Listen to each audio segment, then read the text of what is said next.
노약자, 임산부, 청소년은 청취를 삼가주시기 바랍니다.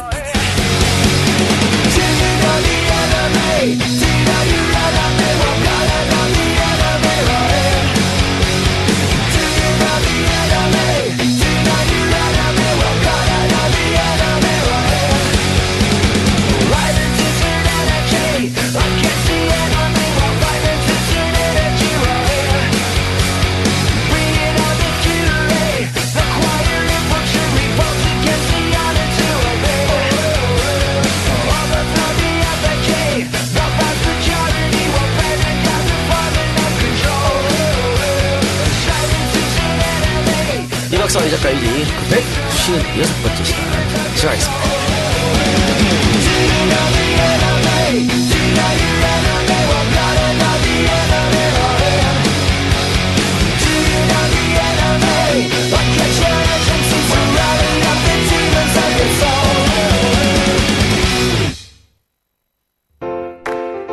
스마트폰 무료 분수 있으시죠? 그럼 국제전화가 완전 무료입니다. 0044 무료 국제전화 어플은 스마트폰 무료 분수로 국제전화가 가능합니다. 이제 0044 무료 국제전화 어플로 국제전화 무료로 하세요. 지금 바로 구글 플레이나 앱스토어에서 숫자로 0044를 검색하세요. 팀장님, 커피 사주세요. 또 10,000원 깨지는구나. 이제 거실과 사무실에 커피 전문점을 오픈하세요. 35,000원에 이탈리아에서 생산한 에스프레소 머신과 매월 50잔의 아라비카 원두커피를 보내드립니다. 사용 방법도 간단해 바리스타가 아니어도 에스프레소를 뽑을 수 있습니다. 12회 약정이 끝나면 머신도 그냥 드립니다. 커피 50잔이 부족하다면 한 잔에 330원부터 시작하는 38종 원두커피를 골라서 드실 수 있습니다. 아이스크림보다 종류가 많습니다. 홈페이지 www.esepod.co.kr에서 확인하세요. 커피파드로 검색하셔도 됩니다. 회원가입하실 때 가입 경로에 EJ를 입력하시면 특별한 혜택을 드립니다. 사투리로 광고해서 죄송합니다. 이 작가님의 사투리 방송도 듣고 계시니 이해 부탁드립니다. 자, 오늘은 지난주죠. 지난주 예고해드린 대로 독립운동가 정암 선생 이야기를 한번 해보도록 하겠습니다. 8월 15일이기도 하고 말이죠. 그래서 의미 있는 날이니까 독립운동가 얘기를 해야 된다 싶어서 또 많은 청취자분들이 좀 힘나는 얘기 좀 해주세요. 그런 얘기 또 많이 하시잖아요. 힘 안 나요, 독립운동가? 독립운동가 얘기도 힘이 안 나, 맞아. 힘 안 나요. 힘이 쪽쪽 빠져. 근데 어쨌든 155회 함께한 손수호 변호사는 끝나고 우리랑 술 한잔 해야 되기 때문에 옆에 있는 걸로. 네, 지금 옆에 들어와 계십니다. 옆에 들어와서 지금 검색하고 있습니다. 조용히 있겠습니다. 일하면서. 네네네. 일하시기 바랍니다. 누드 검색하고 그러지 마시고. 알겠습니다. 네. 여기 카메라가 있어요. 진짜 하면 안 되겠네요. 자, 정암 선생 이야기 한번 해보도록 하겠습니다. 오랜만에 독립운동가 얘기를 하네요. 근데 요즘에 제가 운전하면서 옛날 우리 방송을 가끔 들어요. 가끔 들으면 나쁜 놈 얘기할 때 제일 재밌더만. 그럼. 욕하기도 좋고. 다음 주에 나쁜 놈을 하나 골라오겠습니다. 누구? 아직 결정되지 않았습니다. 결정되지 않았는데 나쁜 놈 하나 골라오겠습니다. 힌트 좀 줘, 시대라도. 아니, 전혀 결정되지 않았다. 전혀 결정되지 않았다고? 아니, 아까 오면서 백선엽 2 듣다고 왔거든. 그 새끼 정말, 아이고. 그분 정말 그러시더라고. 재밌더라고. 또 한번 들으니까. 그럼 또 이 박사 분량이 많이 나오겠네. 그럼요. 야, 나 지금. 이 박사들 그러잖아. 왜 나쁜 연기는 다 나한테 시켜? 야, 백선엽 친필이 들어있는 부채를 가지고 왔는데 내가. 그거 어디서 한 거야? 이거 군부대 체험 갔다가, 군부대에서, 기념품으로 학생들한테 나눠주고, 이제 참여했던 강사들한테도 나눠주고, 그래가지고. 네. 아니, 부채를 저 인간이 지난번 콘서트 때 잃어버려가지고. 미생. 내 미생 부채. 그래서. 뭘 좋은 거라고 갖고 다녀? 덥잖아. 돼지가 더우면 얼마나 힘든데. 새 걸로 하나 사. 그래. 저건 불쏘시겠어. 그렇지, 저건 불질러. 자, 그러면 이 박사 정함 한번 사는 거야. 나는 원래 아나키스트는 아니지만 굉장히 전 개인적으로 보수라고 생각해요.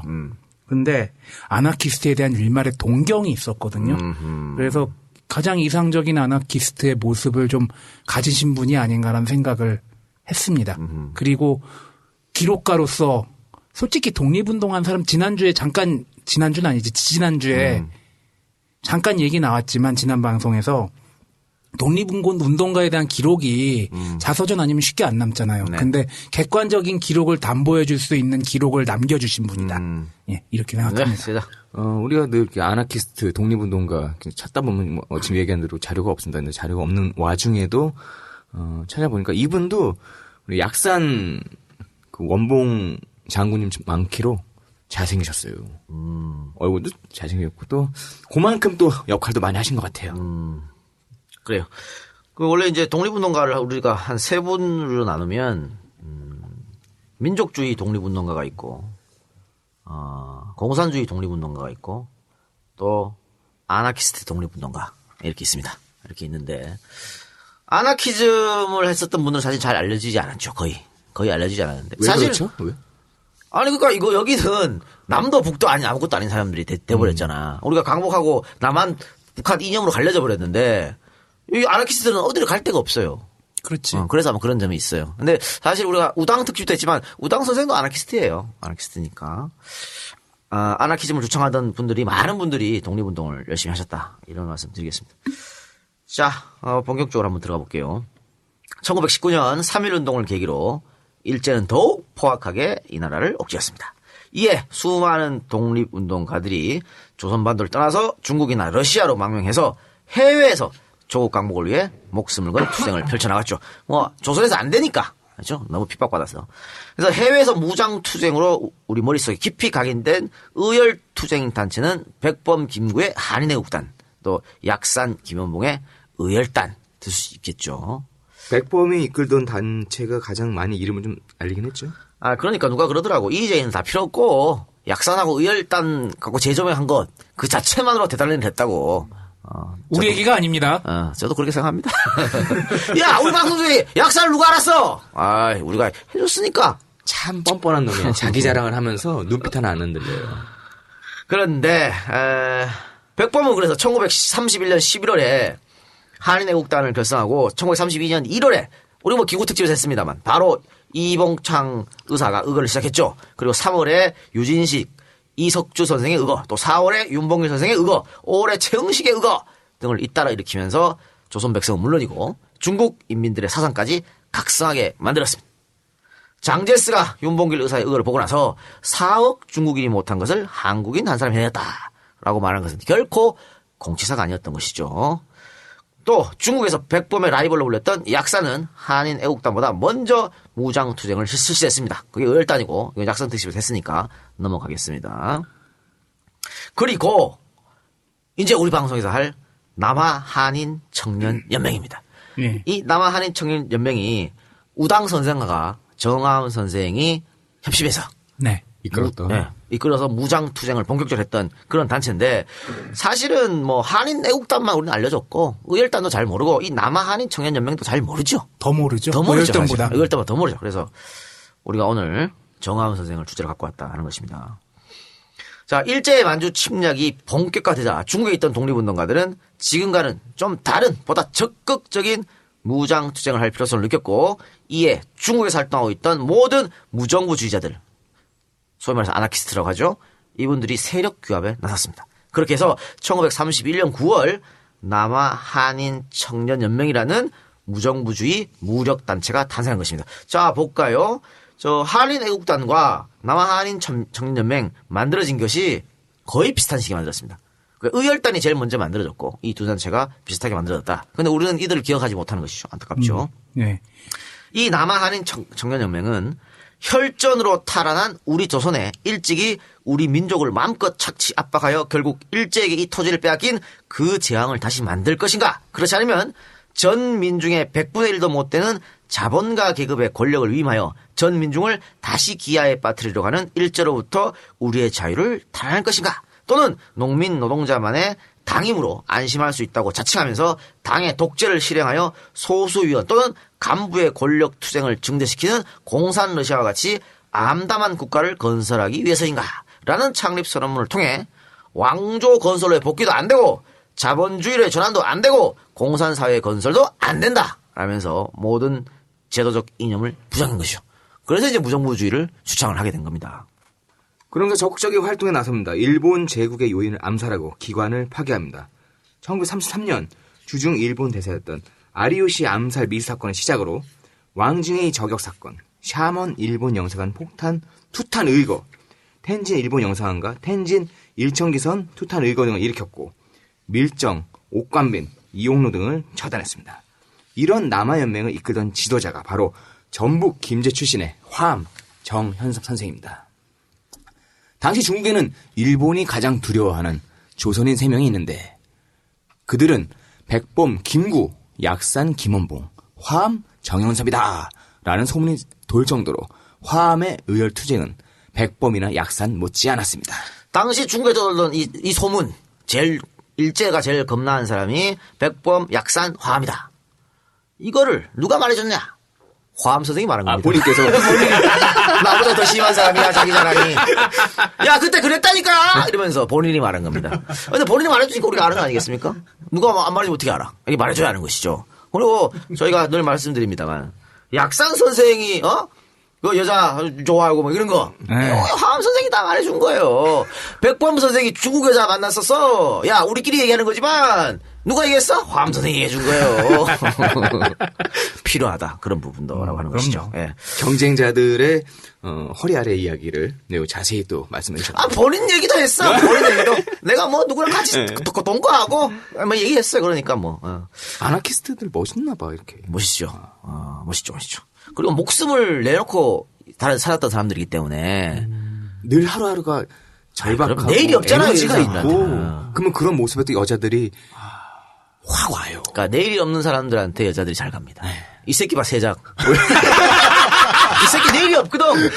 사람은 족같이 내일 없이 살아. 난 왜 갑자기 눈물이 날까? 그래서 여자 핏바람 먹고 사는 거야. 많은 분들이 저한테 물어보더라고요.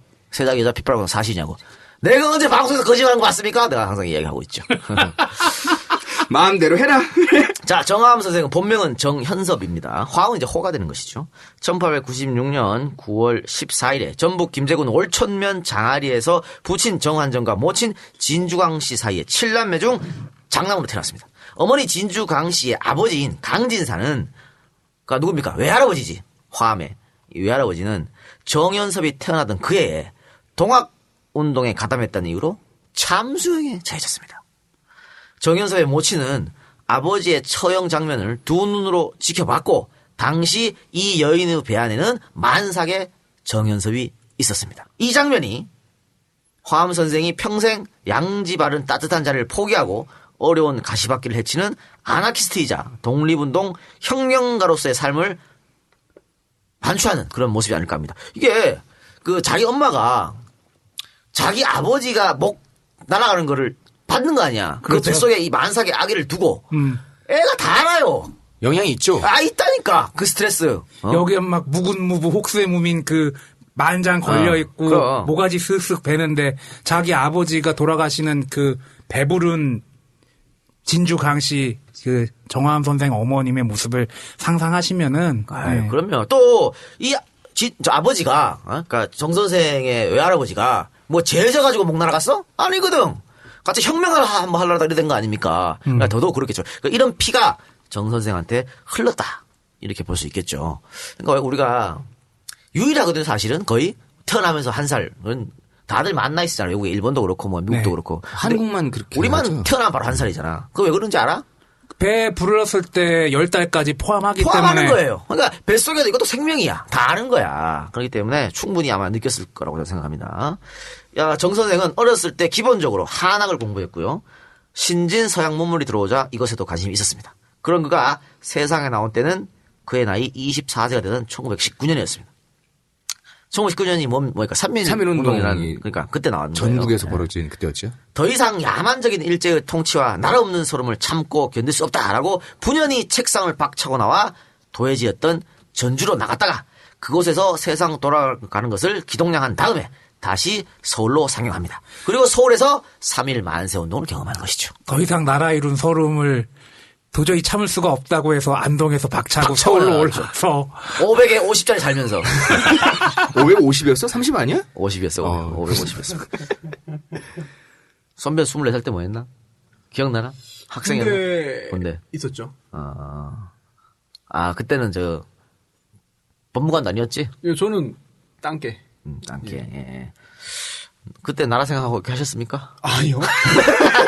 지금도 안 하는데. 지금도 안 한답니다. 네. 예, 그래서 서울에서 만세 운동을 경험한 정현섭은 우리 민족이 일치 단결하여 일제의 포갑에 저항한다면 해방을 맞을 수 있다는 확신에 찹니다. 눈을 뜬 거야. 3.1 운동을 보고 서울에서. 그래서 바로 고향으로 내려온 다음에 고향에서 만세 운동을 주도를 하는 것이죠. 그러면서 좀 더 나은 독립운동의 방향을 모색하기 위해 임정에 있는 상해로 동지를 보냅니다. 그러니까 3.1 운동을 보고 눈을 떴지 않습니까? 네. 나도 이제 조국 강복에 뭔가를 해야 되는데 조선 땅에서 안 된다니까. 그러니까 상해 우리 임정에 있고 임정에 김구 선생을 비롯해서 다 노력하고 있으니까 우리 내 친구를 한 명 보내가지고 그냥 가봐 한번 뭐 지금 어떻게 돌아가는지 보낸 거예요. 나도 여차하면 떠나려고. 그랬는데 이기순이라는 친구를 보냈는데 이기순이 1919년 6월에 상해로 떠났다가 2달 뒤인 8월에 돌아왔습니다. 그런데 정현섭은 이기순이 가지고 온 정보를 듣고 대단히 실망했다고 합니다. 왜 실망을 해요? 임정이 듣던 거하고 전혀 딴판인 거거든. 그렇지 뭐 분열되고 그렇지. 맨날 싸우고 씨발. 뭐 초대 대통령이라는 사람은 밖에서 프레지던트 사인하고 앉아 있고. 그렇지. 백마 타고 씨. 그러니까 맨날 그러고 잠깐 그 얘기를 딱 듣는 순간 내가 생각한 그게 아닌데라고 생각합니다. 그래서 정현섭은 임정이나 해외에 조직된 단체와 결합하여 독립운동을 하겠다는 본래의 생각을 포기할 수밖에 없었다라고. 이제 단독으로 하겠다. 그렇습니다. 그래서 1919년 11월에 다시 서울로 상행합니다. 본격적인 독립운동을 하기 위해서죠. 이곳에서 이정규, 양기탁, 이종락, 이종욱, 이율규 등 독립운동가들 이런 동지들을 만나고 교훈을 쌓게 됩니다. 그리고 1920년 7월에 아시아를 사찰하는 미국 의원단의 한반도 방문 때 이들에게 일제 침략의 부당성을 건의하고 우리 민족의 투쟁 의지와 민족 자결 정신을 보여주고자 대대적인 만세 환영 운동을 계획을 세웠으나 일본 경찰의 추격을 받게 되고 해외로 망명을 결심하게 된 것이죠. 이게 뭐냐면 이때 윌슨의 자결주의가 나왔잖아요. 네. 그러니까 윌슨의 자결주의가 나오고 미국 의원단들이 한반도 방문한다 그러니까 야 이거 찬스다. 우리도 자결한다는 걸 보여주자. 이렇게 한 것이죠. 우리가 얼마나 독립을 하고 싶어 그렇죠. 하는지 보여주자. 그런데 미리 탄로났죠, 이 계획이. 그리고 이때만 해도 1차 세계대전 승전국이 일본이었기 때문에 일본이랑 미국이 또 꽤 가까운 사이였던 걸로 알고 있어요. 그래서 그렇죠. 뭐 뜻대로 될 수가 없었지. 그리고 이제 도저히 일본 경찰 추격을 받으니까 안 되겠다 싶어서 망명을 결심했습니다. 1921년 봄 정현섭은 친구였던 지인수인이 온양금융조합에서 빼내온 공금을 여비로 해서 중국으로 향했습니다. 중국으로 가려면 돈이 있어야 될까요? 슈킹 간 거야? 슈킹 가. 좋은 의미로 슈킹을 까셨네. 좋은 의미로 슈킹 가. 근데 이 온양금융조합에요. 조선 백성의 돈은 잘 없었어요. 이사장 일본인이었고. 첫 번째 의거네. 그 돈 빼내온 거야. 그 돈 빼내와가지고 그 돈 들고 이제 중국으로 향했는데 이때 함께한 동지들이 진수인, 이종락, 최익수, 이율규, 이정규였습니다. 그런데 이 진수인이 빼돌리자마자 온양금융조합 일본인 이사는 공금이 없어진 걸 확인하고 경찰에 신고했고 이들은 전국에 공개 수배가 내려졌습니다. 이 새끼들은 돈에 대해서는 존나 빠르다. 말이죠. 아니 뚜껑 열어보니 앵꼬? 그래서 바로 전화한 거지.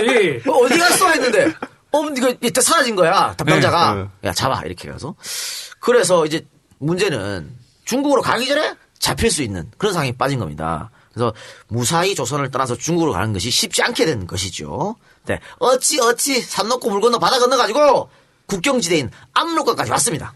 문제는 여기죠. 압록강. 여기가 왜? 다 경비가 있을 거 아니에요. 국경지대 아니야. 그렇지. 이게 통과하는 게 어려운 것이죠. 딴 데는 그냥 수수 와도. 자, 그래서 압록강을 건너는 게 문제였는데 우리 정화암 선생이 이따가 계속 나오겠습니다만 머리가 상당히 비상한 사람입니다. 굉장히 똑똑한 사람입니다. 여기서 꾀를 냅니다. 어떤 꾀를 냈냐. 머물던 숙소 주인에게 숙소 주인. 이 지방에서 제일 예쁜 기생들 한 4명 불러주고 주한상 한번 거하게 황씨 마담이 있을 텐데 그 사람한테 잘 연통 넣으면 될 거야. 이렇게 한 거지. 기생 4명과 술상을 거하게 바라. 돈은 있잖아. 조합에서 빼돌린 돈. 슈킹한 돈. 야, 그것도 금융조합이야. EJ 협동조합이 아니야. 우리는 여기서 슈킹가발 돈이 없어. 아니, 뭐, 신협 정도 되겠지, 적어도. 그러니까 금융조합이기 때문에 빼돌리는 게 상당했다. 그렇기 때문에 기생 4명하고 술상 가게 차려. 근데 좀 안타까운 게 말이죠. 숫자가 안 맞아요. 여섯 명이 더 많았는데. 이게 뭐야! 기생 4명이야. 1대1이 안 되네, 이거. 어디 템프로 가셨나? 6명 중에 2명은 자체 해결도 가능할 수 있어요. 그럴 수도 있고. 아니면, 또 이 4명이 또, 뭐, 돌아가면서 또. 뭘 돌기는. 아니, 템포로 그렇게 하잖아. 방돌이 하잖아. 아니, 그렇게 할 수도 있는 거지, 뭐. 아니, 4명이면 한 사람 옆에 앉아가지고 과일 깎고, 2명 옆에서, 주원 이렇게, 흥 좀 돋구고, 그러면 조금 맞아요. 내시면 커버 돼요. 어쨌든 그렇게 4명을 불렀습니다. 그래, 요청을 했는데, 왜 이렇게 기생을 불렀냐? 기생들과 함께 안동에 꽃놀이를 간다고 꾸며가지고 국경을 넘을 생각이었죠. 여자 끼고 가면 의심을 안 받잖아. 또 봄이잖아. 봄에 벚꽃놀이면 우리 또 지금도 꽃놀이 가잖아요. 그래서 우리 안동이라는 것이 중국 안동입니다. 아니 강 건너가서 갔다 올 거예요. 경비들 봤을 때는 존나 생각 없는 새끼들이 여자 끼고서 놀러 가는 걸 그렇지. 보이잖아. 이거 원정 성매매도 아니고 뭐라고 해야 도대체. 자, 계속해서 화암 선생이 이렇게 얘기합니다. 이복의 이 형, 오늘 술 한잔 제대로 먹었는데 우리 내일은 이 말하는 꽃들을 데리고 말이지. 안동현 저기 그 국경 넘어 안동현 있잖아. 거기 가서 꽃 구경하고 옆에 꽃도 끼고 하면서 중을 돋고 봅시다. 아이고 정형, 그거 좋지요. 내 말을 안 했는데. 내 바라고 있었어요. 우리 가서 꽃도 보고 꽃도 꺾고. 좋아요. 콜. 이거 왜 이렇게 얘기하냐면요. 기생들 속이려고. 기생들 고발할 수도 있잖아. 그치. 그러니까 기생들 속이려고. 오늘 우리 술 먹고 잘 먹는데 내일은 얘들 데리고 우리 안동 콜? 콜? 월미도 해. 소자자 콜. 콜 한 거야. 애들 삼식이가 최고지. 그렇죠. 이렇게 하니까 기생들이 어떻게 했어요? 좋잖아. 이 오빠들 옷가래도 있고. 야, 갔다 오면 원정이니까 돈을 두둑이 더 받잖아. 오늘 한번 끝나는 게 아니니까. 이제 그러니까 기생들이 코에다가 공기반 소리반 하는 거지. 오빠, 오빠들 졸라 화끈하다. 진짜 서울 사람들, 경성 사람들은 이래서 졸라 멋있다니까. 그러니까 우리 안놓고 애들 이걸 못해 이러면서. 그치. 오빠 꽃놀이 가자 오빠 덕분에 콜. 내일 내가 비번 쏜다. 그렇죠. 이렇게 해서 이게 머리를 쓴 거 아니겠습니까? 왜냐하면 통행증이 없으니까 이런 걸로 가야 되는 겁니다. 이런 기주로 무사히 압록강을 넘었고 국경을 넘어서 이제 문제입니다. 이 기생들을 어떻게 따돌리고 털어야 될 거 아니야. 예를 들어 근데 솔직하게 말하면은 원래 지금 넘어갔다가 기생과 같이 돌아가야 되는 거잖아. 근데 중국으로 가면 기생들이 바로 또 꼬지를 거 아니야. 그치. 그래서 국경을 넘어서는 기생들한테 술을 이빨 먹입니다. 마셔 그렇지. 오빠. 그리고 야, 너 쓰레기통 버린다 지금. 여기 약한 거 아니야? 그러면서 야, 다 봤어. 뺑기 쓰지 마. 마담 불러와. 얘들 술 버린다. 이렇게 하는 거예요. 애들 손에 스폰지가 있어. 물수건 뭐예요? 그렇지. 그렇게 해서 술을 이빨에 먹인 다음에 이 기생들이 술을 취해서 잠든 틈을 타서 심양으로 무사히 잠입에 성공했습니다. 참 이 기생들 훌륭한 일 했네. 그렇죠. 독립운동에 기여한 겁니다. 자, 이후 북경을 경유해서 목적지인 상해에 도착했습니다. 그러나 임시정부의 상황은 달라진 게 하나도 없었다. 정연섭이 생각한 것과 판이하게 달랐다. 야, 이렇게 돈 들여가지고 기생 꼬셔다가 이렇게 나왔는데 임시정부의 상황은 참 암담하니. 자, 당시 상황을 화암은 이정식과의 대담에서 다음과 같이 토로를 했습니다. 상해에 가서 보니 실망이 컸습니다. 백범 김구라든지 이동영과 이시영과 이혜영 이분들은 독립운동의 선배들입니다. 그런데 임정 내부를 보니 초대 대통령격이라는 이승만은 이미 미국으로 돌아가 버렸고 남은 사람들 중에는 감투를 써보려고 급급한 사람들이 많았습니다.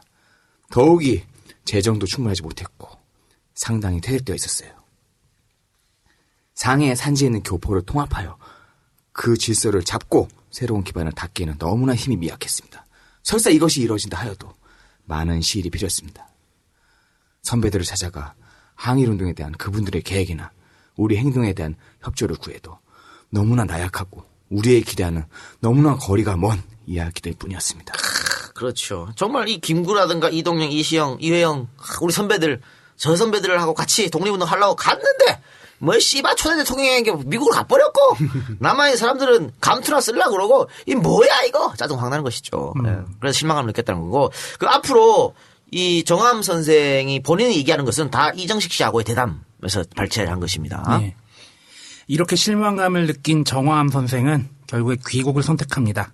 임시정부에 대한 실망감도 실망감이었는데 독립운동을 하려면 어쨌든지 돈이 필요했습니다. 그래서 사실 임정한테 좀 받으려고 그랬는데 가보니까 임정도 없어. 임정도 죽을 지경이야. 백범 어머니가 쓰레기통에서 배추 주워 드시고 배추다가 막 그런 상황이야. 먹고. 예. 특히나 정화암 선생은 영정화 개척 사업을 꿈꾸고 있었어요. 그랬기 때문에 이 개척 사업을 하려면 더더군다나 그렇죠. 돈이 필요했던 거죠. 자급자족을 목표로 한 거죠. 예. 자급자족해서 우리가 군대를 기른다. 뭐 이런 거였죠. 곧 정화암은 군자금을 모으기 위해서 조선으로 다시 돌아간 겁니다. 그거 그거 많지만 얼마나 난- 어렵게 갔는데. 네. 돌아오는 열차 안에서 또 일본 순사한테 붙잡혀가지고 독립운동가인가 아닌가 요거를 끈질기게 추궁을 받았는데 정화암 선생의 재치로 위기를 벗어날 수 있었습니다. 이게 뭐냐면요. 기차칸에서 일본 수사한테 잡혀가지고 야, 너 지금 물건 보니까 다 상해 제품인데 너 상해 갔다 왔지? 상해는 독립군들이 다 모여 있었으니까. 그러니까 아닙니다. 이거는 그냥 내가 상해에서 만든 옷이 좋아서 입었다고. 아니 뭐 프랑스 제품이 좋다고 프랑스 하면 내가 프랑스에 사는 사람입니까? 뭐 이런 식으로. 그렇지. 이런 식으로 변명을 한 거야. 메이드 인 차이나 좋잖아요. 네, 그렇게 한 거야. 그렇게 했는데 안 통했어. 안 먹혔어. 잘 굴러댔는데 안 통해서 중간에 내려요. 중간에 내려가지고 그 경찰서에 잡혀가는데 여기서 다시 진술을 번복합니다. 정 선생이. 아까 그 한 대표처럼 진술을 번복하는데 사실은 제가 상해 갔다 왔어요. 그런 거야. 그러니까 저 경찰이 그럼 너 아까 왜 안 갔다 그랬어? 그러니까 제가 소문을 듣기로는요. 상해 갔다 왔다 그러면은 독립운동가라고 몰려가지고 저 고초를 겪는다 그래서 제가 그렇게 거짓말 한 겁니다. 저 그냥 장사꾼일 뿐인 거예요. 이렇게 말하면서 위기를 벗어나는 거죠. 그러니까 경찰이 장사꾼이야 뭐 팔아. 그러니까 저 가방을 이렇게 다 판다고 그러면서 이 가격을 굉장히 다운시켜서 얘기합니다. 뭐냐 마진이 그만큼 크다는 걸 얘한테 보여주는 거야. 이 새끼한테 내가 왔다 갔다 할 때마다 니한테 좀 줄게. 와이로 좀 줄게. 마진부터 니한테 알려줄게. 이렇게 된 거예요. 그러니까 이 경찰이 여기에 그래? 딱 한 거지.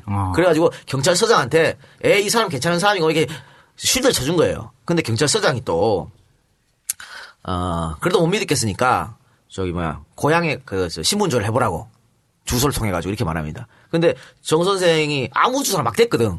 좆됐잖아. 그치. 주소 알면. 그래가지고 기지를 발휘하는데 서장님 지금 우리 엄마가 오늘 내일 하시는데 아니 모든 유부남들이 꼭 핑계 대는 게 상가집이잖아. 그런 거 아니야. 그래서 이거 실혼조회 하면 우리 엄마가 놀라서 죽을 수도 있습니다.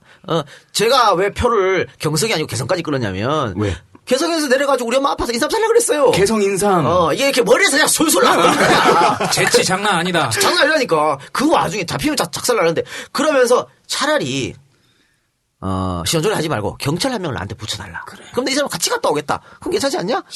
집에는 알리지 마요. 저 홍콩 안 갔다 왔어요. 그러면서 아까 그 경찰 얘기하는 거야. 근데 저 경찰 갔다 올게요. 근데 저 경찰은 이미 매수했잖아. 그치. 그래가지고 그 경찰하고 같이 오면서 그 경찰이 야, 잘 갔다 와. 고향 잘 갔다 오고. 같이 안 간 거야. 잘 갔다 오고. 올 때 알지 콜? 아니, 머리가 좋은 사람이라 그 사람이. 예. 자, 이렇게 무사히 돌아온 정화암에게 미행이 붙습니다. 정화암을 미행하라고 시킨 사람이 그 유명한 밀정! 일본 앞잡이, 세자 개새끼, 강우규 의사를 체포하고 고문했던 의열단 단원들을 밀고해서 잡히게 했던 일본의 주구 김태석이었습니다. 김태석 우리 방송은 너무 많이 등장하는 정말 개쓰레기 새끼죠. 저희가 서울광장 방송에서도 얘기를 했었죠. 네. 그게 사실 김태석이가 이제 의열단 단원들을 밀고 잡게 하기도 했고 강우구 열사를 체포하게 됐지 않습니까? 그래서 반민특위 잡혀가잖아. 네. 잡혀가는데 법정에서 자 해봐. 뭐라 그랬어? 또 해? 또 해. 뭐라 그랬어? 법정에서. 전들 조선민족의 한 사람인데 민족 정신을 저버릴 수가 있겠습니까? 산에 그 총도감살 사건 공판이 있을 때 방청을 갔더니 이놈들이 한다는 짓이 사건은 아무것도 없는 것을 가지고 공연히 만들어서 막 그런다는 거죠. 그래서 내가 생각하기를 이래서는 안 되겠다. 경찰로 들어가서 흑백을 명확하게 가려야겠다는 비장한 생각으로다가 경찰이 어쩌고 저쩌고. 그렇죠. 그거 한 거잖아. 그러면서 피고 김태석은 강유기 의사를 체포한 적이 제가 체포한 적이 없고 저는 그저 소수자의 노릇이나 좀 했. 그랬던 것이죠. 그런 나쁜 놈인데 하여튼 결국은 풀려납니다. 반면특위에서 다 풀려났고. 자, 계속 얘기해 주시고. 예, 정화암은 김태석에게 먼저 만나자고 합니다. 오, 대단하죠. 여기서 김태석이 이렇게 얘기합니다. 아이, 진수인이, 이종락이, 이종규, 최익수, 요런 친구들, 요새 어떻게 삽니까? 다들 건강하죠? 요거 왜 물어봤냐면요. 야, 화암, 나 이렇게 정보력이 강해. 너 누구랑 오는지 다 알고 있어. 그거야, 그거. 밀정 새끼, 진짜. 계속 얘기합니다. 중국에서 생활이 어땠는지 내 잘 모르겠는데, 당신들 그러면 안 좋아요. 그때 당장 잡아 넣으려다가 아이고 앞길이 구말리 같은 젊은이들이라 성의를 다했는데 깜쪽같이 날 속이고 떠나가요? 야, 지가 존나게 배려해준 것처럼 얘기를 하는데. 네, 온양 금융조합 사건 다 알아요. 중국에 있는 사람들이야 내가 무서워서 못 들어올 것이고 어쩔 수 없겠지만 당신은 법대로 처벌을 받아야겠지요? 그러자 정 선생이 뭐라 대답하냐면 그렇죠. 제가 뭐 구구한 변명은 하지 않겠습니다. 다만 김 선생도 잘 아시다시피 제가 사회까지 정말 큰 기대를 하고 갔거든요. 근데 가보니까 너무 제 생각과 차이가 납디다. 상해나 북경을 다녀봐도 실망뿐이었어요. 그렇지. 임장에서 하는 것도 없고 말이죠. 그래서 공부나 하려고 미국에 가려다가 그것도 여의치 않고 또 돈도 다 떨어지고 해서 그냥 와버렸습니다. 이제 전에 하던 미주나 하면서 돈이나 벌어야 될 것 같아요. 그것도 어려우면 일본으로 가서 공부나 할까 합니다. 내 장래를 위해서도 그 편이 나은 것 같아요. 이렇게 연막 치는 것이죠. 그래 잘 생각했어. 김태석은 또 그랬겠지. 그렇죠. 네.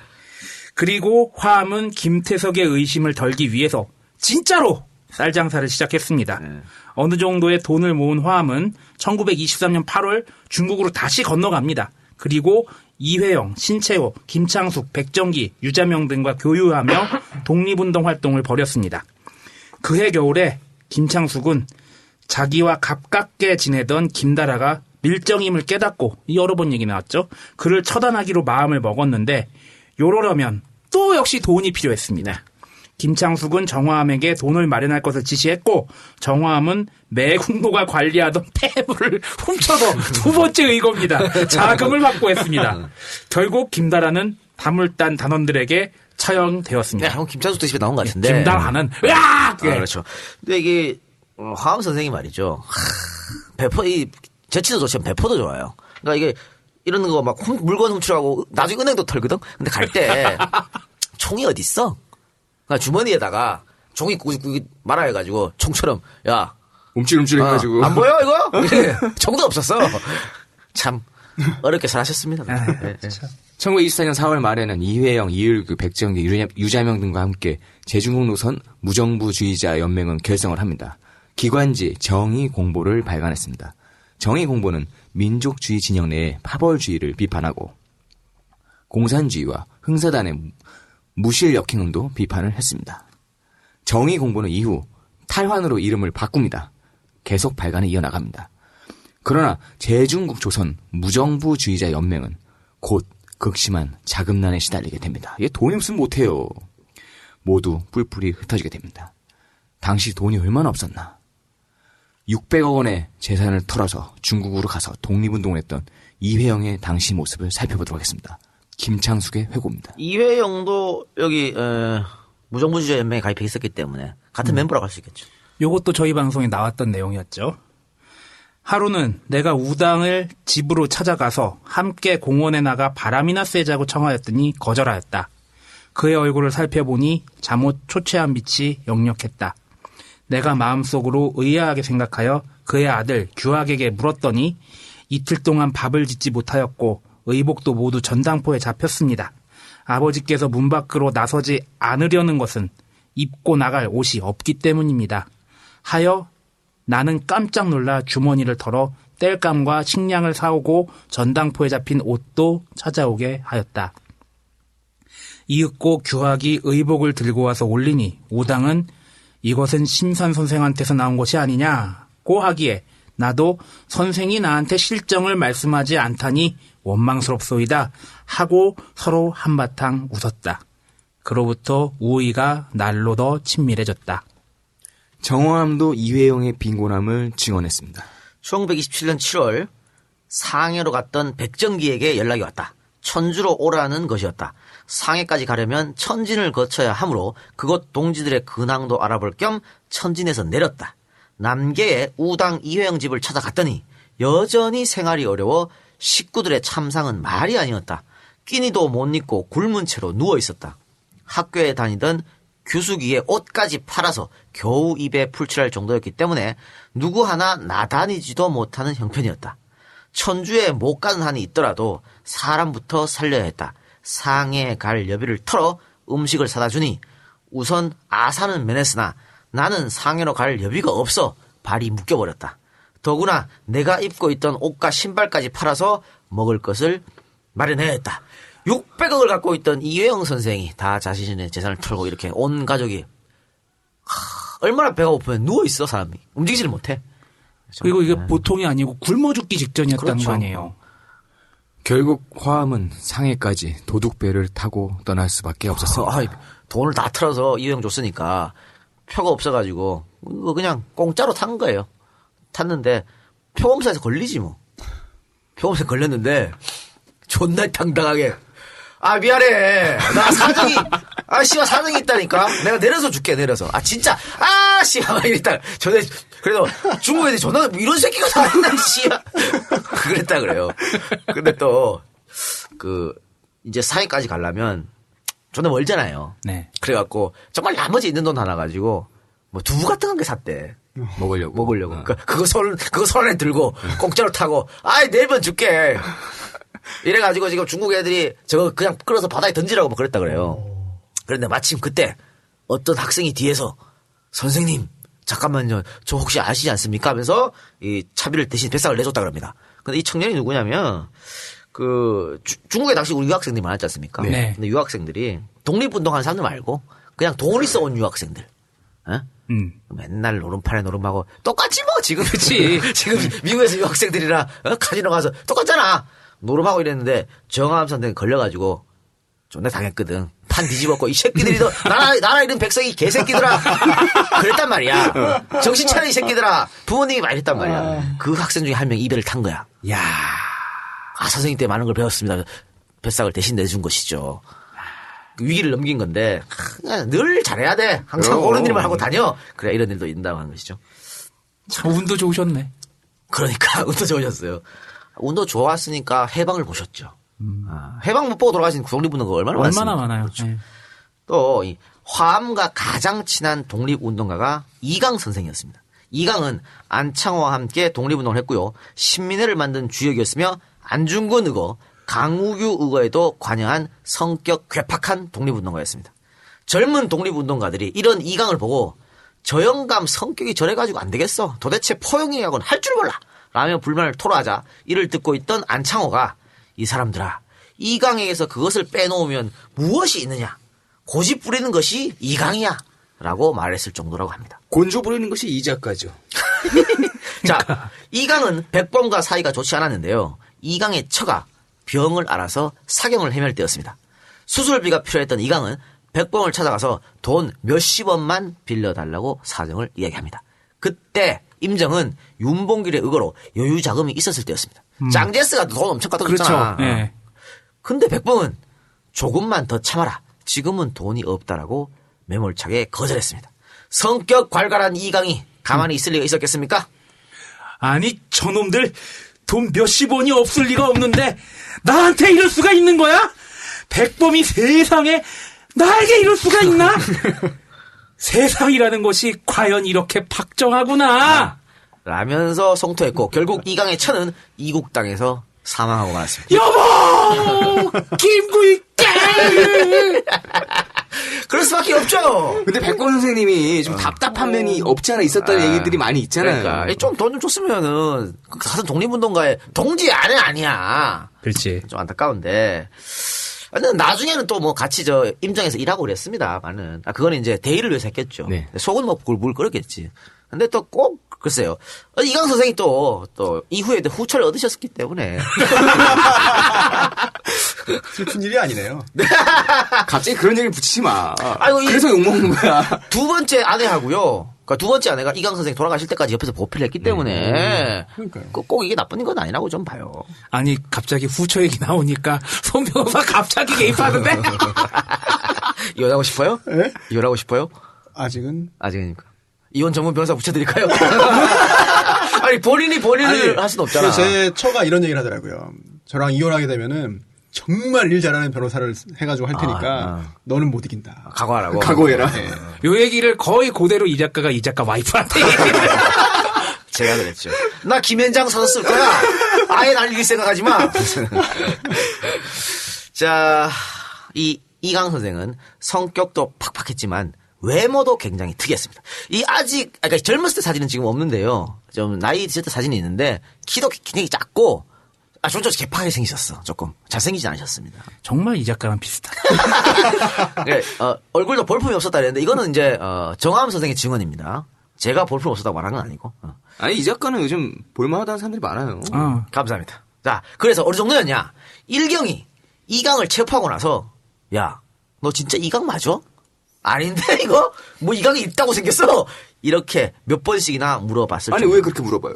그러니까 유명한 독립운동가니까 네. 야 안중근 배우의 이강이 있었단 말이야. 그 정도로 유명한 독립운동가인데 그 꼬장꼬장한 혁명가 독립운동가가 이 일경이 그려봤을 거 아니야. 딱 그려보면 진짜 이정재처럼 생겼거나 뭐 그렇게 생겼을 거 아니에요. 근데 뭐 요만한 사람이 와가지고 이러니까 자기 기대에 어긋나는 거죠. 그래서 아마 그랬던 것 같아요. 아유, EJ 팀에게도 그런 얘기 많잖아. 영상을 보니까 졸라 실망했다고. 그래요. 어쨌든 이런 이강이 1928년에 하문에서 일제의 부당함에 대한 강연을 하다가 일제 경찰의 사주를 받은 대만인에게 납치가 되어서 일경에게 넘겨졌습니다. 화항은 그 즉시 이강 구출 작전 계획을 세웁니다. 대단한 사람이야. 이강 납치 소식을 듣자마자 그가 납치되어 있는 곳을 습격하려 했으나 정보가 미리 탈러나서 작전에 실패했고요. 2차로 일본 상선 습격 작전을 짰습니다. 정암, 이일규, 이정규가 선봉에 서고 중국 아나키스트 40명을 부하로 대동한 채 일본 상선을 습격, 일본 선원들을 인질로 붙잡았습니다. 왜? 이 인질들을 이강과 맞교환하려고 했었던 것이죠. 근데 이 일본 인질 중에 조선인 선원도 있었다고 합니다. 그러니까 한 명씩 불러가지고 막 취조도 하고 있었는데 확인을 해보니까 이름이 일본 이름이야. 근데 딱 보니까 조선인이네. 그래서 정 선생이 야 개새끼야 쪽팔리게. 왜냐면 40명의 중국인 아나키스트들 있잖아. 있는데 한국에 여기 있어. 쪽팔리게 씨발. 너 조선이라 그러면 죽는다. 일본이 계속 일본인 척 행세해. 저기서 저기 있어. 라고 하셨다고.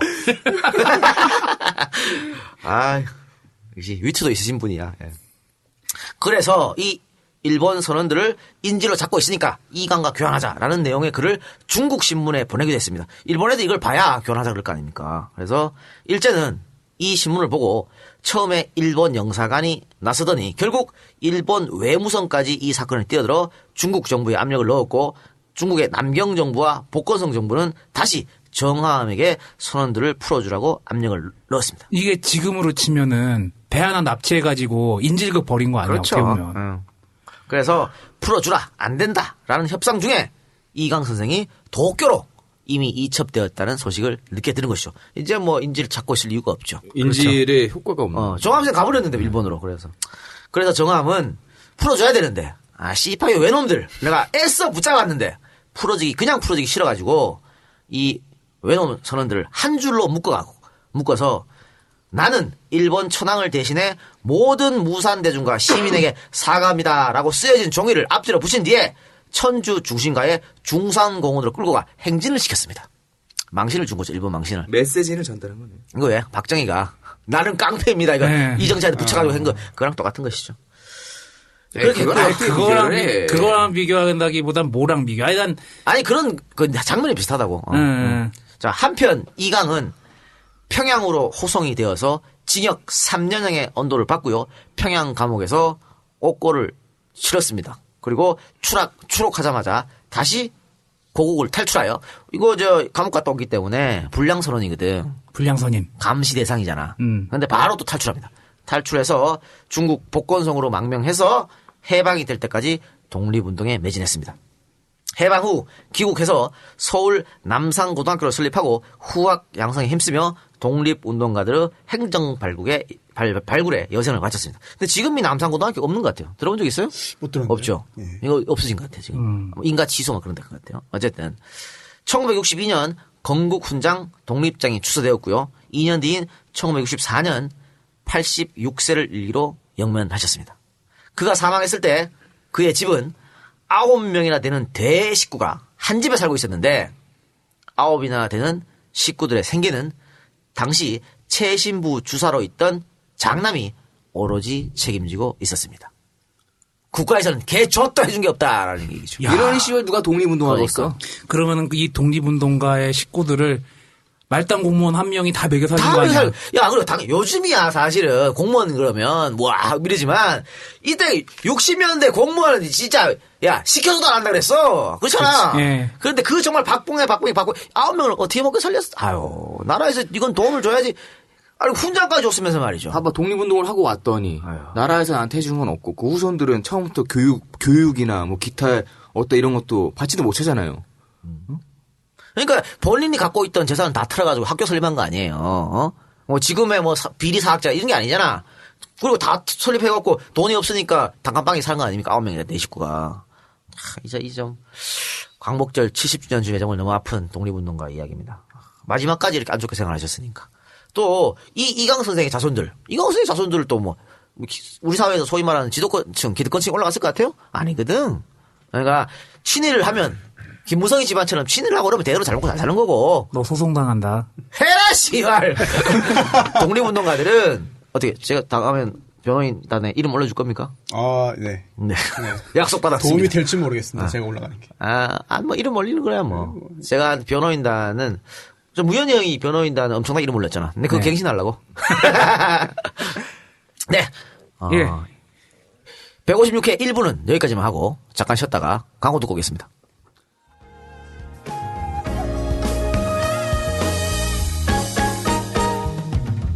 수수료 없는 소셜커머스 하루 24시에서 농축수산물 및 공산품을 판매할 판매자를 모집합니다.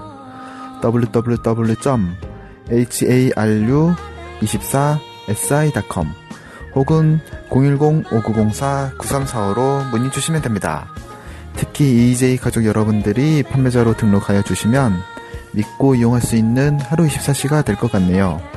일반 고객 여러분도 저희 홈페이지 구경와 주세요. 감사합니다.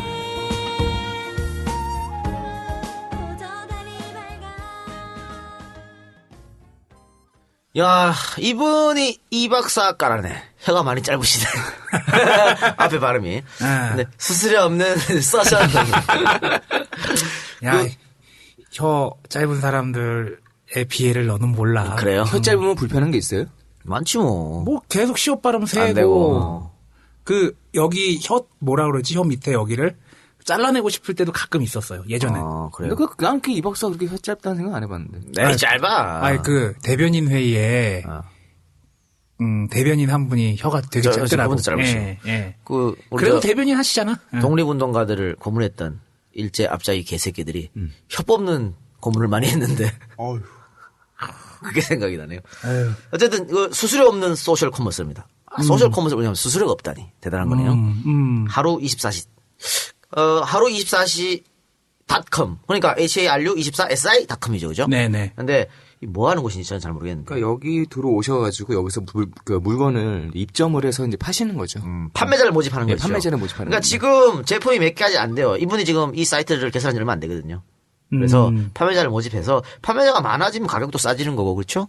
또 제품도 신선하게 올라오는 거고. 지금 돼지고기, 흑돼지네요. 그리고 오메기떡, 고사리, 제주도 쪽에서 많이 온 것 같고, 그리고 송이버섯도 있고 백만송이버섯 뭐 그런 것도 예, 있고. 그래서 농산물, 임산물, 축산물, 건강식품 이렇게 네. 있다고 합니다. 대기업들이 진행하고 있는 소셜 커머스들은 많이 있습니다. 많이 있는데 우리는 이런 소상인들을 위해서 이렇게 좀 만들어가지고 준비하신 분들이 이런 것들 뜻이 많이 모이면 가격도 싸지고 제품의 군도 좀 다양성 확보가 되면 그러니까 사실 소비자한테도 이익이 되겠죠. 그 농산물 같은 경우 집안에서 소규모 하는 사람들은 판매처가 잘 없고 한로가 잘 없잖아요. 네. 근데 이런 게 활성화되면 여기 등록만 하면 되니까 아주 좋은 것 같아요. 전화번호 소개시켜 주시기 바랍니다. 혹시 문의사항 있으면 전화하시게. 예. 문의 전화는요. 010-5904-9345 그리고 064-900-9200. 아, 제주도에 계신 분이네요. 예. 이리로 전화하시면 될 것 같습니다. 네. 광고하신 분들은, 농산물들은 그 시기별로 이게 좀 한계가 있나 봐요. 그 이 박사 있죠. 친구, 이 작가 친구 중에 왜 마 파는 친구 있잖아. 문자 왔어. 고춧가루 사라고. 그래요? 안동 고춧가루 좋습니다. 많이 사시기 바랍니다. 네, 광고는 거기까지 하고. 예, 우리, 방송으로 돌아가죠. 예. 아니, 근데 나는 이상한 게, 갑자기 해방 이후의 행적들에 대해서 쫙 얘기하니까 여기서 방송 끝나는 줄 알았어. 아니, 근데, 이강 선생이 얘기한 거예요, 이강 선생이. 예. 이강 선생이 갑자기 나와가지고요. 예. 계속해서 정화항 선생의 얘기를 가보면은, 중국 본토에서 항일 투쟁이 자금난과 일제의 감시로 점점 어려워지고 있었습니다, 당시에. 또한 이 무렵에 만주의 무정부주의자 연맹과 김좌진이 손을 잡고 만든 제만 조선인 총연합회에서 김좌진 장군이 암살당하고 독립운동에 대한 동력을 잃게 됩니다. 그러니까 정화함의 무정부주의자 연맹에게 함께하자고 강력하게 제의가 들어왔습니다. 화함은 동지들과 함께 만주로 떠나서 그곳에서 독립운동을 할 것을 계획하고 중일합병은행 정실은호를 털어서 자금을 마련한 뒤 이 양반은 역시 돈은 은행에 제일 많은 것 같아. 돈은 은행이 짱이지. 아니, 돈은 은행에 많고 그리고 여러 가지 비자금들 생각하면 정치인들이나 재벌 쪽이 많지 않을까. 하여튼 또 은행을 털어서 만주로 떠납니다. 근데 여기에요. 은행에 들어가서 일단 금고 열어라 그랬는데, 은행 직원들이 금고문을 우리는 못 연다 해서 안 열어줬어. 그러니까 앞에 이제 매대에 있는 돈만 이제 훔친 건데, 시간이 없잖아. 언제 이제 경찰이 올지 모르니까. 그래서, 야, 이 돈만 하면 되겠다. 금고는 안 따도 된다. 그래서 이 돈만 들고 나간 건데, 이 돈도 상당히 컸다라고 해요. 아니, 뭐, 그때 당시에 인터넷 뱅킹이 있었겠어요. 그러니까. 뭐가 있었겠어요. 그렇죠, 예. 그렇죠. 그런데 여기서부터 우리 이J도 빼놓을 수 없는 여자 이야기가 시작됩니다. 네. 사랑 이야기로 해주세요. 예, 사랑 이야기. 내가 요새 연애의 목이 마르는 게 아니라 사랑의 목이 말라야 되는데. 여자 얘기. 사랑 열심히 하면 혀도 길어질 거야. 그렇죠. 쪽쪽 잡아 당겨줄 겁니다. 왜? 입술로 쪽쪽 잡아 당겨줄 거예요. 아, 그래요? 네. 아, 그거? 나야 뭐. 날카로운 척기의 추억은 군대 선임병한테 뺏겼지만. 내 웬만한 방송에 그 개새끼 진짜. 나쁜 새끼는 나쁜 새끼라고 욕하겠습니다. 하여튼, 만주에서 화암 선생은 김좌진 장군의 처제, 나혜정과 풋풋한 사랑을 합니다. 세작이나 이 작가와 다른 이 박사의 사랑과 비슷한 그런, 예. 자, 여기서 잠깐 김좌진 장군의 부인 되시는 나혜공 여사에 대해서 좀 알 필요가 있어요. 일단 나혜공 여사가 만주 일대의 소문난 미인이었어요. 그런데 그 처제, 솔직히 자매가 누구야? 설리하고 설리가 아니라 누구지? 크리스탈하고 티파니가 아니라 제시카 뭐 크리스탈이 100번 낫지. 나는 제시카가 그렇게 이쁘다고 생각하지 않는데 왜 자매들 이쁜 팀 많잖아. 그 예전에 그렇죠. 미스 코리아 콤비도 있었고. 김성경. 좋죠. 그 처제, 김좌진 장군의 처제, 즉 나혜국 여사의 동생이 되겠죠. 네. 나혜정도 나혜국 못지않은 미인이어서 만주 일대 모든 독립운동가들이 나혜정 알러뷰, 나혜정, 나의 사랑 나혜정, 뭐 그런 연정을 품었으나 나혜정은 역시 이쁜 여자들은 자기가 이쁜 줄 알아. 예. 어느 한쪽에 치우치지 않고, 또 조국의 광복과 독립이라는 대업을 그럼요. 앞두고 그럼요. 어떻게 이럴 수가 있느냐, 뭐 그런 생각도 있었겠죠. 네네네. 모두에게 똑같이 대합니다. 단 화암 선생에게만큼은 특별했습니다. 뭐 화암 선생의 주장이지 뭐. 예. 여기서 한번 회고를 들어보죠. 네. 그러한 나혜정이 나에게는 각별히 따뜻하게 대해주었습니다. 그녀의 친절한 미소는 만주벌판에서 느끼는 내 짙은 고독의 해열지였습니다. 편력 벗어. 그녀를 보면 내 몸이 뜨겁게 달아오는 것을 느끼면서도 내 마음속 깊이 자리 잡고 있던 외로움은 그대로 녹는 것을 또한 느낄 수 있었습니다. 그러나 우리는 더 이상 가까워질 수 없었습니다. 그녀의 어머니는 큰 사위였던 김자진의 비극이 심어진 아픔에서 헤어나지 못하고 있었고, 그리하여 둘째 딸마저 혁명가에게 출감으로써 가시밭길을 걷게 되는 것을 굳게 막았던 것입니다. 얘야, 너희 언니도 김자진 장군과 결혼해서 그렇게 됐는데 너마저 안 된다 이거였지. 그렇게 말씀하셨을지, 야 이년아, 네 언니 못 봤어? 이렇게 했을지는 알 수가 없고. 알 수가 없지. 예. 어쨌든 이거 뭐 어머니 입장에서 충분히 가능한 거죠. 예. 깝깝하죠. 딸 돌리는데 말이야, 큰 딸 하나는 저기 저래 됐고 말이지. 근데 이게 화암 선생의 오해일 수도 있어. 갑자기 글로 들어가는 거야? 야, 이 개새끼야. 하암 선생님 얼굴도 잘생겼고, 이 말빨도 좋고 다 좋은데 왜? 뭐야, 거기 다 독립운동가들 한뇌물 하는 분들 왜 네 관점으로 해석을 하려고 그래? 이거는 내가 보기엔 화암선생의 주머니다 맞구만. 화암 선생의 이렇게 해야지 또 화암 선생이 속된 말로 까인 게 위로가 될 수도 있지. 이렇게 스스로를 위로하곤 하지. 아니, 뭐 제 잘합니다. 나중에 네. 이제 편지도 주고받았다 그래요. 뭐 물론 이제 떨어져 있으면 못 만나. 그것마저도 하여튼 자, 이후에 화암 선생은 상해로 돌아가서 본격적인 무장투쟁의 길로 들어섭니다. 이회영, 유자명, 유석, 백정기 등과 함께 남화 한인 청년연맹을 결성한 것입니다. 이들은 무장투쟁만이 조국 광복을 불러올 수 있다는 것에 인식을 같이 했고요. 남화 한인 청년연맹에는 뜻을 같이 한 중국인과 일본인들까지도 합류했습니다. 네. 당대에 지식인들 사이에서 사회주의 그리고 아나키스트라는 것들이 뭐랄까 좀 엘리트들이 예. 굉장히 추구했던 그런 사상들이었잖아요. 국경을 넘는 거죠, 그 사상은. 예. 그러다 보니까 특히나 아나키즘 같은 경우에는 국적이 상관이 없기 그렇죠. 때문에 많은 국적에 상관없는 사람들이 모일 수밖에 없었죠. 또 아나키스트들은 이 일본 제국주의 용서가 안 되는 거예요. 네. 같은 일본인이라 해도. 그렇죠. 그리고 이들은 남아한인 청년연맹의 별동대 흑색 공포단도 발족이 됐습니다. 제목 보십시오. 흑색 공포단. 너희에게 어둠을 맛보게 그렇지. 해주지. 이 제목보다 흡득하지 않습니까? 공포를 맛보게 해주마. 총 지휘는 이회영 선생과 정화암 선생이 담당했고요. 중국인인 왕하초는 재정과 무기 공급을 담당했습니다. 이들의 무장투쟁은 즉각적으로 실시됐습니다. 화균실, 산호, 이용준이 중국의 친일파, 즉 일본과 손을 잡고 남경 계례정부를 세운 왕정이를 저격했고요. 왕징웨이. 복건성 천주에서는 하문의 일본 용사관을 폭파, 천진에서는 이용준, 유기석이 일본의 군수물자를 싣고 들어온 일청기선과 일본 영사관에 폭탄을 투척했습니다. 여기저기 그냥 동시다발적으로 그렇죠. 많은 거사를 치러내셨네요. 예. 흑색공포단이 이렇게 활약할 수 있었던 이유는 중국인 아나키스트 왕하초의 재정 지원이 발판이 되었다고 할 수 있습니다. 돈 없으면 아무것도 못 한다니까. 예. 그렇잖아. 총사고, 총화사고 해야 될 거 아니에요? 폭탄 사고 해야 되는데. 밥 먹이고 옷 주고 그걸 다 이제 왕하초가 해줬다는 거예요. 교통비 대고. 그렇죠. 김구한에서 맨날 돈 없어서 쩔쩔맨 거 아니야. 그렇죠. 이것 때문인지 왕하초는 정화암에게 장개석 암살을 요구합니다. 어머? 정화암 선생으로서는 참 난감할 수밖에 없었죠. 임시정부 또 우리 독립운동가들과 장개석이 매우 깊은 교류를 맺고 있었거든요. 이런 장개석을 암살할 수도 없고 그렇다고 돈 줄인 왕하초의 부탁을 거절할 수도 없는 거 아니에요. 또 은행 털어야 돼? 안 돼, 그럼. 안 돼? 나 좀 돈 줄 끊을 거야. 이렇게 나오면 골치 아프지잖아요. 머리 아프죠. 그렇죠. 그래서 짜낸 묘안이 왕하초의 부탁을 승낙은 하되 실행은 하지 않는다. 술은 먹었대, 음주 이것도 아니고. 자, 화암 선생이 일단 왕하초가 장제스를 죽여버려야 해. 그러니까 콜? 일단 콜. 그러니까 왕하초 하우더 막 이제 좋아하는 거죠.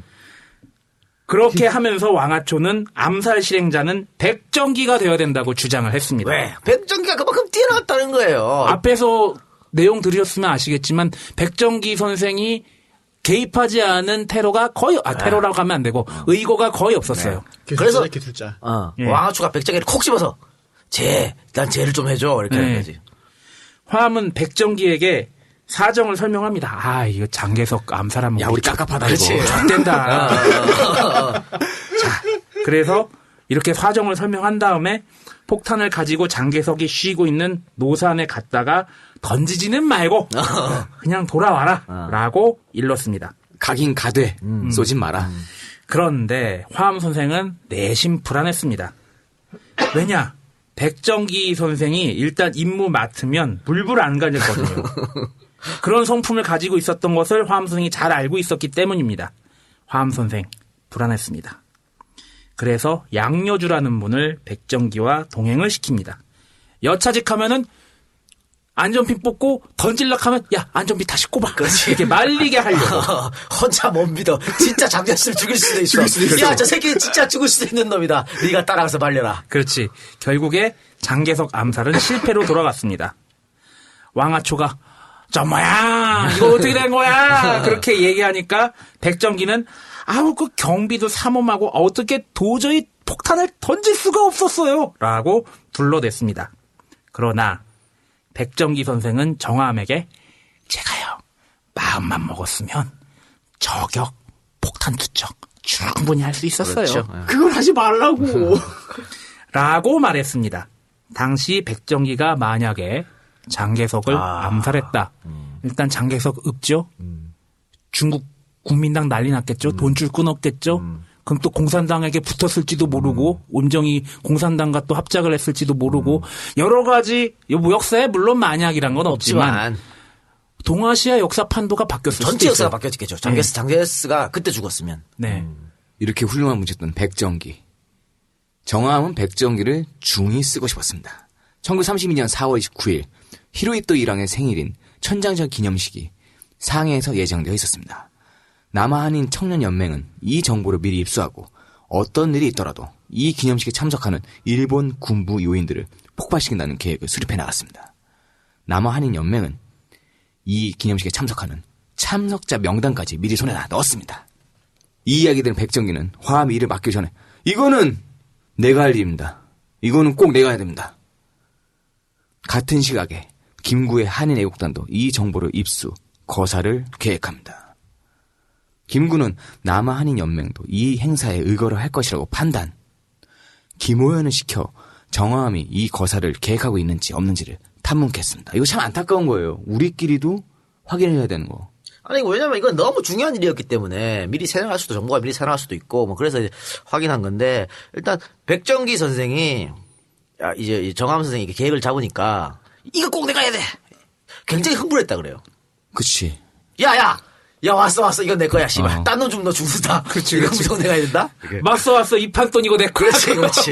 그렇게 했다 그래요. 예. 화암은 일의 중요성을 생각해서 남아한인연맹의 계획을 알려주지 않았습니다. 그리고 오히려 김호연으로부터 당일 식전에 참석한 내빈들이 11시까지 전부 퇴장하고요.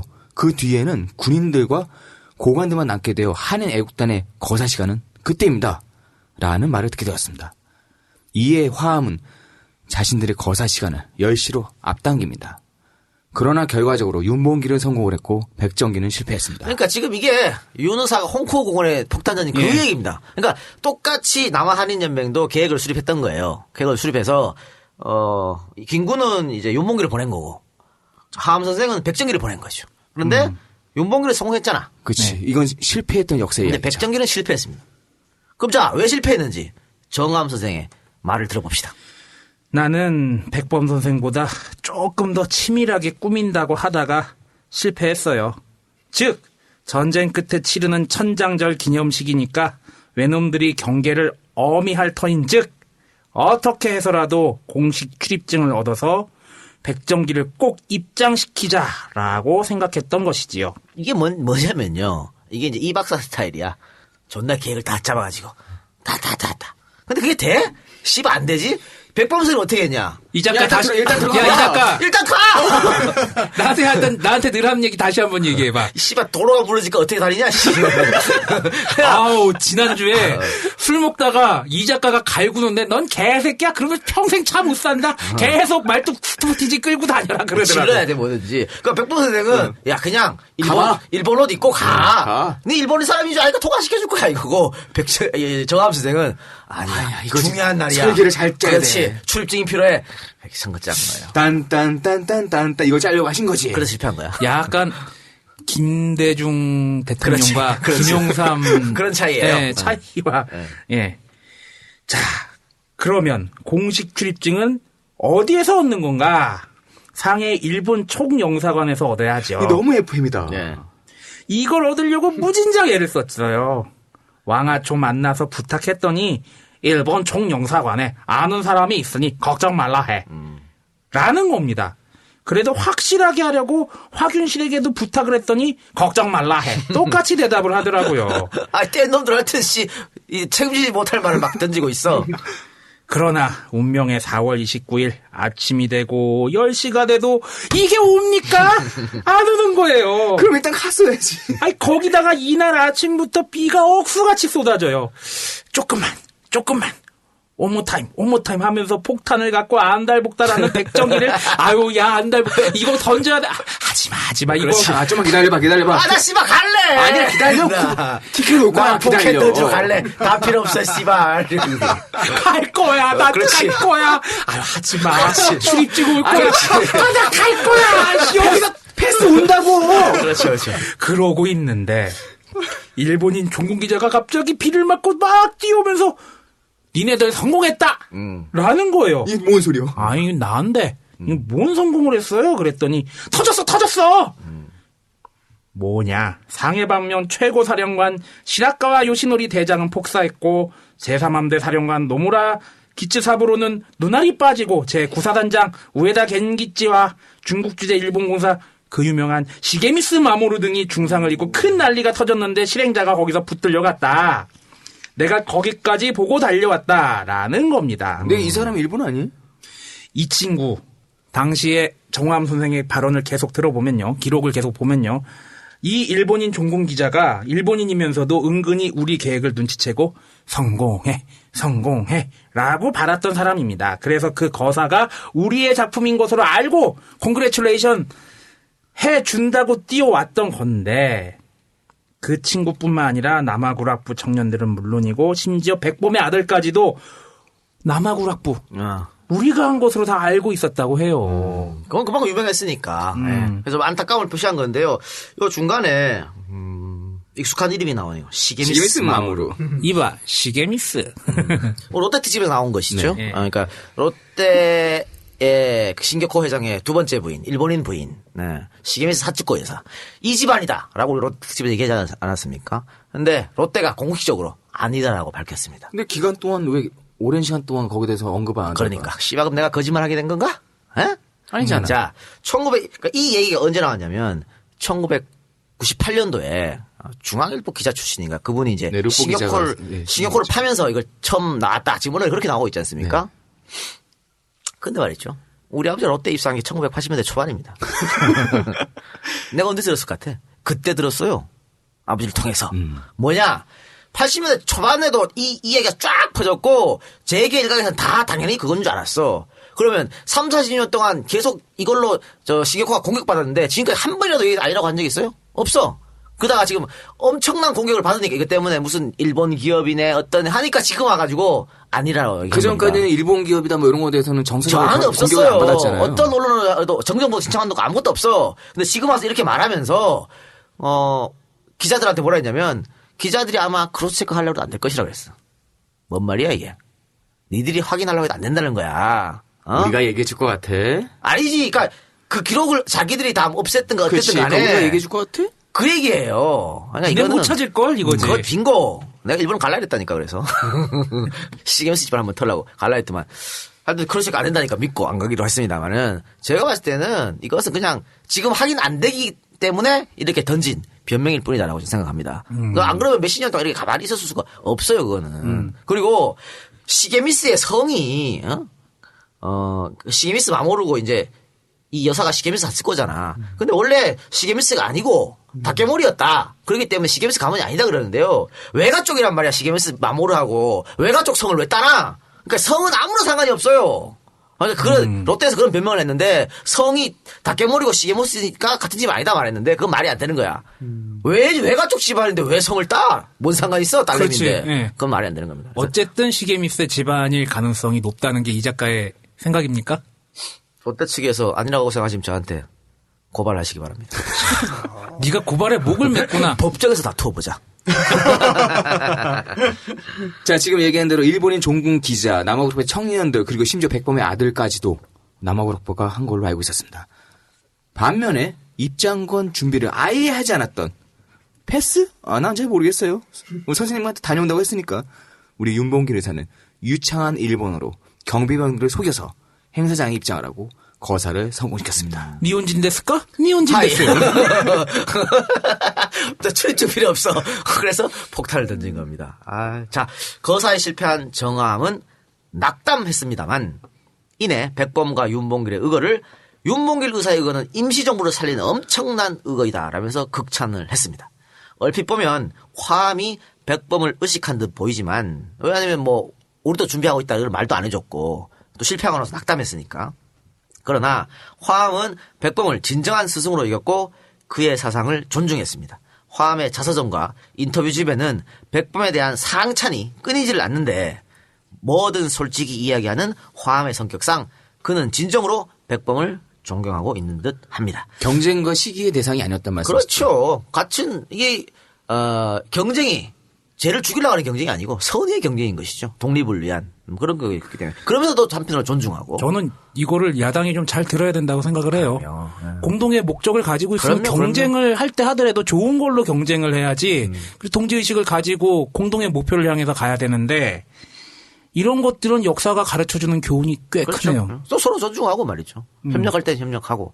그래서 화암 선생이 백범이 있었기 때문에 임정이 유지됐지 백범이 있었으면 절대 임정을 유지하지 않았을 것이라고 백범한테 엄청난 칭찬을 했습니다. 자, 백정기가 홍구공원 의거를 성공시켰다면 역사는 어떻게 기록됐을까요? 우리는 윤봉길이 아닌 백정기의 이름을 기억하고 있겠죠, 지금. 그러나 의거는 성공이냐 실패냐가 중요한 것이 아닙니다. 조국 강복을 위해서 목숨을 걸고 분연히 떨쳐 일어난 그들의 의기와 신념 그 자체가 높이 평가돼야 하는 것이죠. 그러니까 우리는 뭐냐? 윤봉길 의사 이름도 기억해야 되지만 백정기 선생의 이름도 기억해야 된다고 하는 것입니다. 근데 누가 백정기 선생을 이름을 기억하는 누가 있어요? 아무도 없는데. 실패한 역사라고 배우죠. 그렇죠. 그래서는 안 된다는 얘기예요. 왜 스티븐슨 의거 할 때도 네. 두 명이 같이 갔었잖아요. 네. 그런데 첫 번째 분은 불발됐고 두 번째 의사는 성공을 했잖아요. 그래서 두 분 다 기억하는 것도. 그렇죠. 장현 의사. 네. 그러니까 이게 결과만을 중요시하는 우리 좀 부끄러운 자상이 아닌가 싶기도 하고 또 백정기 선생이 결국은요 체포돼가지고 옥사하셨습니다. 얼마나 안타깝습니까 이게. 그런데 이름도 못 날렸어요. 누가 알았겠어 백정기 선생의 이름을. 그러니까. 그 뭐 이제 백범이 백정기 선생 유고를 가지고 이제 귀국하는데 하여튼 그 얘기는 다음 시간에 하도록 하겠습니다. 자, 이야기 계속 해보면 1932년 5월에 화암은 백범과 손을 잡고 남아연맹을 중심으로 한 무력투쟁 집단 서간단을 결성했습니다. 또 다른 무력투쟁 집단을 백범과 손잡고 만듭니다. 이 서간단이라는 게 뭐냐면 서자가 없애버리겠다는 서자거든요. 이 서간단에서 활동하다 적에게 잡혀 희생된 독립운동가들의 수가 30명이 넘었습니다. 이에 대한 화암의 생각입니다. 내가 이끌어간 조직에서 희생자가 30여 명이나 나왔기 때문에 나는 늘 도덕적인 책임감을 갖고 있어요. 독립운동자를 표창한다고 하는데 나는 못 받겠어요. 만일 영혼이 있다면 그들의 영혼 앞에 내가 어떻게 표창받은 얼굴로 가겠는가. 나는 그저 그들에게 죄짓지 않는 방향에서 여생을 마치려고 합니다. 그러니까 뭐 정함 선생이 보냈지만 얼마나 가슴 아프고 죽으러 보낸 거 아니야? 얼마나 가슴이 아팠겠어요. 그게 이제 뭐 약 선생도 마찬가지인 것이죠. 영화에서 대사도 나오죠. 너무 많이 암살에서 거의 마지막 장면이 기억이 나네. 네. 비슷한 내용이 있습니다. 그러니까요. 자, 이후에 남아한인 청년연맹과 서간단은 끊임없는 무력투쟁으로 일본 고관 대작, 일본 군인, 조선, 또 중국의 밀정 등을 처단하고 기간을 폭파해 나갔습니다. 이회영 특집에 나왔던 이회영을 밀고 한 세작들, 그들도 바로 이 남화한인연맹 단원들이 잡아다가 처형시킨 것입니다. 1932년 11월 5일 노구의 이회영은 자기 인생 마지막 불꽃을 만주에서 태우리라고 결심하고 영국배 남창호를 타고 상해를 떠나 단신으로 만주로 향했죠. 이회영 특집 했습니다. 다시 한번 하겠습니다. 이회영은 여비를 아끼려고 제일 싼 4등 선실에 표를 끌었습니다. 배가 대련을 통과할 때 외적의 경비선 2척이 급히 남창호를 추격하여 정지 명령을 내리고 승선한 뒤에 대련 수상서 경찰이 선생을 체포했습니다. 밀정의 밀고로 일경은 선생이 만주로 간다는 것을 미리 알고 있었던 것이죠. 그 밀고자는 이회영의 둘째 형 이서경의 둘째 아들 이규서와 임시정부 요인 엄황섭의 처조카 연충렬이었습니다. 남아연맹은 이회영을 밀고 한 이가 임정 요인들의 친척이라는 것을 알고 경악했습니다. 그러나 더 큰 충격은 이들이 이회영 밀고뿐 아니라 백범이나 안공군의 동향까지도 탐색해서 일경에 보고했고 정함의 체포 내지는 암살하라는 지령까지 받고 있었다는 것이었습니다. 세작들이 너무 많았다. 너무 많았어요. 시기였죠. 야, 우리 다 안 됐어. 뭐 할라 그러면 잡히고, 다 세작들이 뭐 씨발 곳곳에 다 자빠져 있는데, 아우. 암살 안 보신 분들은 꼭 보세요. 난 그 말밖에 할 말이 없다. 남아연맹의 리더격이었던 이회영을 잃은 남아연맹 동지들은 즉각 이 두 밀고자를 처단하기로 했습니다. 남아연맹은 이 둘을 백범과 안공근이 니네 둘 좀 보자고 하니까 좀 나와라 라고 말하고 남상의 입달학원으로 유인한 뒤에 밤이 깊어질 때까지 같이 술도 마시고 뱃놀이도 하면서 때가 오기를 기다렸습니다. 밤늦게까지 이렇게 술 먹고 한 거는 경계의 힘을 풀기 위해서? 그런 것도 있고 대낮에 누구를 못 죽이잖아요. 밤에 죽여서 그래도 시체 처리하기도 편하고 사람들 왔다 갔다 하는데 어떻게 해. 그래서 밤늦게까지 기다린 겁니다. 이었고 어둠이 내렸고 남아연맹 단원들은 연충렬 이규서에게 야 백범 선생과 안공근 선생이 도착하셨으니 교실로 들어가자 이렇게 말하고 이 둘을 건물 안으로 유인했습니다. 이후 둘을 취조한 끝에 범행 일체를 자백받고 남아연맹은 이 밀정들을 가감히 처단시켜버렸습니다. 아, 와서 술 한잔 해. 백범 선생하고 안공근 선생이 잠깐 보자니까 술 한잔 해. 그래. 마셔, 부어. 꽃도 좋네. 그러다가 밤 돼서 갑자기 바뀐 거지. 니들 밀정이지. 니들 세작 개새끼지. 그렇지. 아니야. 그러다가 웃기지 마. 술 취해가지고 막 그런 다음에 결국에는 범행일체 자백받고 빵. 그렇죠. 그런데 문제는 이 둘을 취조하면서 이 둘의 입에서 튀어나온 이 종홍이라는 이름이었습니다. 새로운 사람 이름이 나와요. 네. 이 종홍도 우리가 같은 밀정이라고 얘네들이 고백한 거예요. 실토한 거지. 근데 이 종홍이 누구냐? 바로 안공근의 처조카였다는 것이죠. 야, 이건 뭐 왔다 갔다 뭐 여기저기. 안공근이 이제 안중근의 동생 아닙니까? 독립운동가인데. 네. 이게 뭐야? 이회영을 선생을 밀고 한 이 두 명의 밀정도 다 독립운동가 집안이에요. 이회영 선생의 조카지. 그렇지. 다 독립운동가 집안이고 임정에 있던 간부에 또 뭐 그렇잖아. 그런데 지금 안공근의 처조카 다 이 모양이라니 누구를 도대체 믿고 일을 믿을 사람 아무도 없네. 그렇죠. 그래서 이 얘기를 듣고 바로 이홍군을 체포해서 취조를 해보니까 또 더 경악스러운 말이 튀어나옵니다. 이 종홍 입에서 나온 밀정 공작이 뭐였냐면 상해 독립운동가 중에 일부 요인에 대한 일본 영사관 측의 암살 지령. 일본 영사관이 이종홍을 통해서 상해에 있는 독립운동가를 죽여라 이런 암살 지령을 내렸던 것이죠. 또 이간 중상 모략. 독립운동가들끼리 이간질 시키는 거. 선생님, 제가 좀 얘기 들은 게 있는데요. 저쪽에서 보니까는 우리 제끼고 뭐 할 것 같은데요. 그렇지. 그거죠. 그래서 지금 야당도 뭐 이거 그런 거 아니겠어요? 에? 다 이런 것 때문에 다 분열되고 그런 거지 뭐. 조경태 이런 사람이 또 일본 영사관으로부터 받은 자금 내역 엄청나게 돈을 많이 받았습니다. 이런 돈들. 이제 참 짜증나는데 이제 얘기하다 보니까 사실 본국에서 본토에 조선 반도에서 돈이 많이 올라왔잖아요. 백범 선생한테. 네. 많이 올라왔는데 또 미국에서도 돈이 오고 교포들이 보내준 돈. 근데 백범이 그걸 어떻게 찾으러 가냐고. 얼굴이 팔렸는데 그렇지. 잡히니까 현상금 걸려있는데. 그래서 밑에 부하들을 시킵니다. 찾아와. 근데 이 개새끼들이 배달 사고가 슉슉 까네 그거를. 슈킹 까고 도망치고 그거 가지고 노름판에 갔다가 다 틀어먹고 이랬다니까. 어? 계좌 관리 정확히 못해서. 아유. 그래가지고 백범 선생이 그나마 돈이 좀 들어오면 그거를 자기 주머니에 넣고 바늘로 꼬매버렸대요. 전대 이렇게 말아가지고. 아예 못 쓰게. 그리고 이제 뭐 윤봉길이나 이봉창이나 이런 분들이 찾아오면 이제 그때 푸는 거지 그걸. 에휴.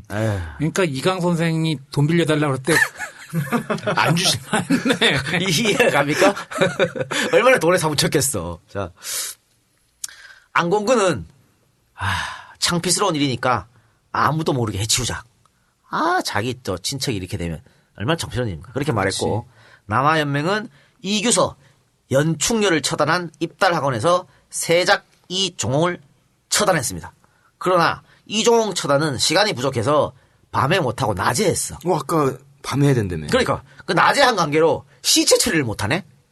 시체를 이제 들고 나가야 되잖아 이 학교에서. 네. 어디 끊어올려야 될 거 아니야. 그걸 못해서 시체를 학교 그 벽돌 속에 묻고 그 위에 다시 그냥 벽돌을 쌓았습니다. 쌓았는데 이후에 벽돌이 무너져서 시체가 튀어나왔다 그래요. 그래서 중국 경찰들은 이것을 공산당의 소행으로 단정짓고 공동묘지로 옮겼다고 합니다. 자, 화엄 선생 특집은 여기까지만 하겠습니다. 일부. 다음 주에 화엄 선생 이야기. 해방 이후에 화엄 선생이 우리가 지난 시간에 얘기했지만 1980년대 돌아가셨거든요. 예. 그러니까 다음 주에 나쁜 새끼 한다고 하지 않았어? 그러면 그건 다다음 주에 해야겠네요. 밀어야겠네요. 예.